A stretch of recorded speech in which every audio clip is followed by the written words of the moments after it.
Hello there everyone and welcome back to my channel. Apologies for the weird setup. I'm having to film in the living room this morning because it is the coolest room in the house and this UK heatwave really is killing me off. But anyway, as you can see from the title of today's video, I'm filming something all on time management, which is a little bit different to usual, but I actually sat down the other day and realised how many tips and tricks I've developed over the years in education that help me organise my time wisely, and I thought it might be quite beneficial and help a few people out if I shared those. So that's going to be the premise of today's video. If you're new around here, you might not know, but I'm a master's student. I study applied psychology at Coventry University, and I also did my undergraduate degree here in psychology as well. Before that I went to sixth form Monday to Friday, and before that I was obviously in school, and alongside all of those educational commitments I've always had other things to focus on as well. So I started working when I was 14, so really quite young, and I've always had a little weekend or evening job alongside my studies to go to and attend. And then I've also had things like hobbies. I used to do trampolining, and I have my YouTube channel and I do my walking challenge, date nights, socialising with friends. There's so many more other things as well as just education to focus on, which is difficult when you're in education full time. It really is. So I'm just going to share with you my top 10, I believe, tips and tricks, because there's obviously way more than this, and there's little things that you do here and there that really do help. But I wrote down a little list. I've got it on my phone here, and I really think that if you follow these or adapt them so that they suit you a little bit more, then you can really succeed at time management and you can organise yourself a lot better. So the first tip that I have for you guys is arguably the most important, and that is to set goals. Because if you don't have something to work towards, then when you're studying something that you feel is boring or you struggle with, you're not going to be able to push through that work and focus on the assignment.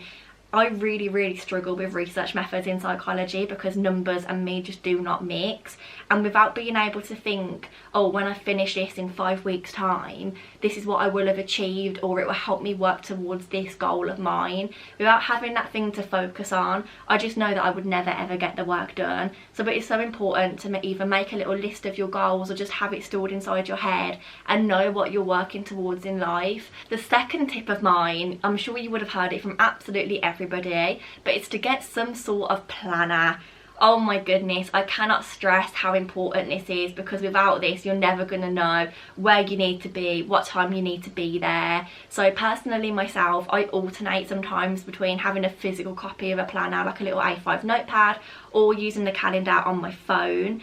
And ideally I should do both, because if this thing ever breaks, I will not know where the hell I'm supposed to be at the moment, because I'm not writing it down physically and keeping that physical copy safe. So ideally I would suggest using both, but if you have a preference to using just one, then that is fine as well. It's just a risk that you have to be willing to take. Tip number 3 is very important, and also something that I feel like I've only just learned after 22 years in education, and that's to prioritise your to-do list. I often make physical copies of a to-do list because I find it really satisfying to tick off what I've done, but the issue that I have with that is I quite often do the easiest tasks first. So I usually go for admin tasks like emails, things with banks, stuff like that, and I leave the uni work till last, because then I find it easier to go through and tick off things quickly. But actually doing that doesn't actually get the work done, and so it's no use. So what I need to do in reality is swap it around. Do my uni work first, the things that are most important, and then do the admin tasks at the end. And even though it's slightly slower ticking off your to-do list that way, it just ensures that you actually get the work done. And recently I've really tried to do that, and I've definitely noticed a difference in how productive I am and how smart I'm using my time, and I think that's really important. So if you're a bit like me on that one, definitely switch around your to-do list and just prioritise the most important tasks. The next tip is also something that I've only recently learned, and that is to find a revision or work technique that really works for you. And you might think, Tanya, you've revised so much throughout your life, of course you've already got a technique, but I really didn't. I found that when I came to uni, My revision techniques that I developed prior to that were absolutely rubbish, because during GCSEs and A-levels, all you're working towards is exams, which don't test your knowledge, they test your memory. So it doesn't really measure what you know. You just have to develop techniques that help you memorise as much information as possible. And so when I came to uni, and I didn't have to do that anymore because it's a lot more coursework based, I really struggled to actually sit down and do the work and work on the assignments and do extra reading, because I'd never really done things like that before. And recently I have tried the Pomodoro Technique. You might have heard of it. It's very, very popular. You work for 25 minutes and then you have a 5-minute break, and that actually worked out really, really well for me. I found that I didn't feel like I was doing as much work because I was having regular breaks, whereas usually I just sit down for as long as possible, work for as long as possible, and then go, right, I've had enough, probably after about 4 or 5 hours. But doing the Pomodoro Technique allowed me to extend that working time a little bit longer. I just found it really, really useful. So if you're making that transition period from A-levels into university, I really would have a little think about what it is that you need to do to sit down and work for longer periods of time when you're not memorising information. I hope that makes sense. It does make sense in my head. But yeah, I would really recommend trying out a few different techniques like the Pomodoro Technique. I did do that as part of a video that I filmed, so if I remember I will link that down below, and I recommend watching that. But definitely find some little revision techniques that work out well for you. The fifth one is quite simple, and it's just to switch up your workspace. During COVID, this has been really, really difficult, and I had to finish off my dissertation from this exact sofa, and it was not a vibe. I find something about going to a coffee shop, getting a drink and sitting down and doing your work quite nice, because it doesn't just feel like you're doing your work. So one day I could be sat in Cafe Nero, the next I could be sat into the university library, the next I could be at home, and it really helps just switch things up, especially when things are getting quite monotonous and you're doing your assignment non-stop, because it feels like there's something a little bit different about each day then, rather than just working at the same desk every single day. You get quite bored quickly, but switching up your environments really helps counteract that. So that's definitely something that I'd recommend if you've got the ability to do it. This next tip is actually quite exciting in a way, because it's something good that has come out of COVID, which I feel like there's not many things that are good that have come out of it, but without having a pandemic, I would never have really utilised this to the best of my ability, and that is using the internet. Now, this is quite specific to psychology degrees, I feel, because during our dissertation we actually have to conduct our own research, and the way that I choose to do that is through interviews, because I just work best with qualitative data rather than numbers. And so during my undergrad, I actually had to go into uni every single time I had an interview to use the interview rooms and do all of my recruitment at uni as well, and it took me time and money to travel into uni, sit down, wait for my participants, conduct the interview, travel back. Sometimes if it went over lunch, I'd find myself buying lunch out as well. Again, an added cost which you don't really need. But this year, because of COVID, I didn't see that as a possibility, because obviously social distancing measures meant that I couldn't always meet up with my participants. And even though I'm only conducting my interviews now, and I would have been in a position where I could have gone into uni for them, I just thought it wasn't worth the risk. And let me tell you, conducting these online interviews has been a saving grace, because as I've mentioned, I save that time travelling in, travelling out. I save money because I'm just doing it upstairs at the desk, and it's done in the space of the interview, which is often 15 minutes or half an hour, in comparison to spending that half an hour travelling in, half an hour out. It really just saves so much time and so much money, and I could have definitely made smarter decisions by doing online interviews during my undergraduate, and I really wish I had.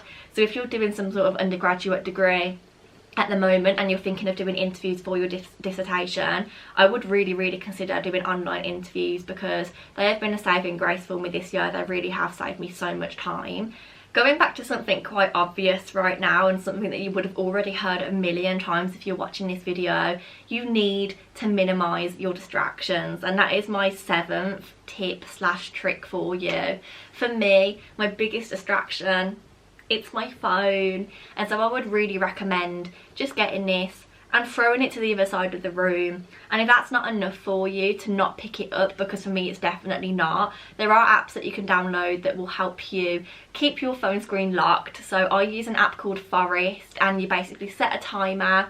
I think the shortest one you can set is 20 minutes, and it grows a little tree. But if you open your phone before that timer has ended, your tree will die and you won't get to plant it, which sounds quite savage. That does sound quite intense how I've said that.